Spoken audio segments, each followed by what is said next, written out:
গত ১২ ফেব্রুয়ারি অনুষ্ঠিত হয়েছে জাতীয় সংসদ নির্বাচন। এই নির্বাচনকে ঘিরে শুধু রাজনৈতিক নয়, অর্থনৈতিক ক্ষেত্রেও দেখা গেছে বড় ধরনের পরিবর্তন। এই সময়ে দেশের নগদ টাকার চাহিদা বেড়েছে মানুষের খরচ, আর একই সময়ে রেকর্ড গড়েছে প্রবাসী আয়।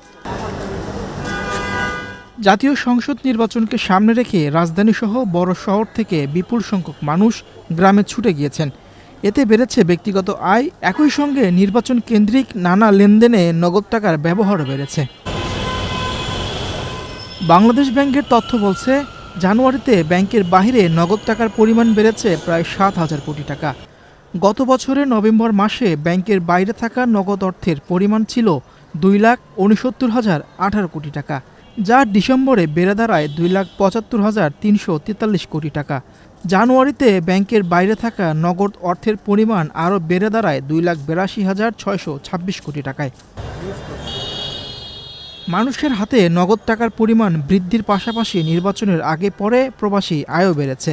মার্চে প্রবাসী আয়ে রেকর্ড হয়েছে। গত মাসে দেশে ৩.৭৫ বিলিয়ন বা ৩৭৫ কোটি মার্কিন ডলারের প্রবাসী আয় দেশে এসেছে, যা এ যাবৎকালের মধ্যে সর্বোচ্চ। এই আয় গত বছরের মার্চে আসা প্রবাসী আয়ের তুলনায় ১৪% বেশি। এর আগে জানুয়ারি ও ফেব্রুয়ারি মাসে যথাক্রমে ৩১৭ কোটি ও ৩০১ কোটি ডলার দেশে আসে, আর গত বছরের ডিসেম্বর মাসে দেশে আসে ৩২২ কোটি ৬৬ লাখ ডলার। ফলে ৪ মাস ধরে ৩০০ কোটি টাকা ডলারের বেশি প্রবাসী আয় দেশে এসেছে।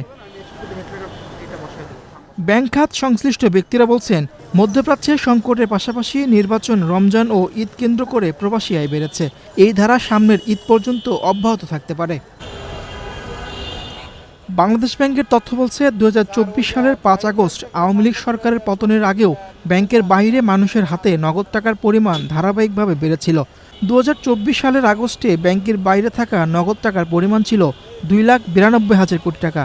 ২০২৩ সালের আগস্টে যার পরিমাণ ছিল প্রায় ২,৫৮,০০০ কোটি টাকা। ওই সময় কয়েকটি ব্যাংক থেকে ব্যাপক অনিয়মের মাধ্যমে টাকা বের করে নিয়েছিলেন আওয়ামী লীগ সমর্থিত ব্যবসায়ীরা। কেন্দ্রীয় ব্যাংক সূত্রে জানা গেছে, ২০২৫ সালের জুলাই থেকে নভেম্বর পর্যন্ত ব্যাংকের বাইরে মানুষের হাতে নগদ টাকার পরিমাণ কমে যায়। গত বছরের জুলাইয়ে ব্যাংকের বাইরে নগদ টাকার পরিমাণ ছিল ২,৮৭,২৯৪ কোটি টাকা, যা ওই বছরের আগস্টে কমে দাঁড়ায় ২,৭৬,৪৯৪ কোটি টাকা। আর গত বছরের নভেম্বর তা আরও কমে দাঁড়ায় ২,৬৯,০১৮ কোটি টাকায়। নগদ টাকার প্রবাহ ও রেমিটেন্স বৃদ্ধি অর্থনীতিতে স্বল্পমেয়াদী গতি আনলেও দীর্ঘমেয়াদী এর প্রভাব নির্ভর করবে অর্থের সঠিক ব্যবহার ও আর্থিক খাতের স্বচ্ছতার উপর। মিরুশন সরকার, বাংলাদেশ প্রতিদিন।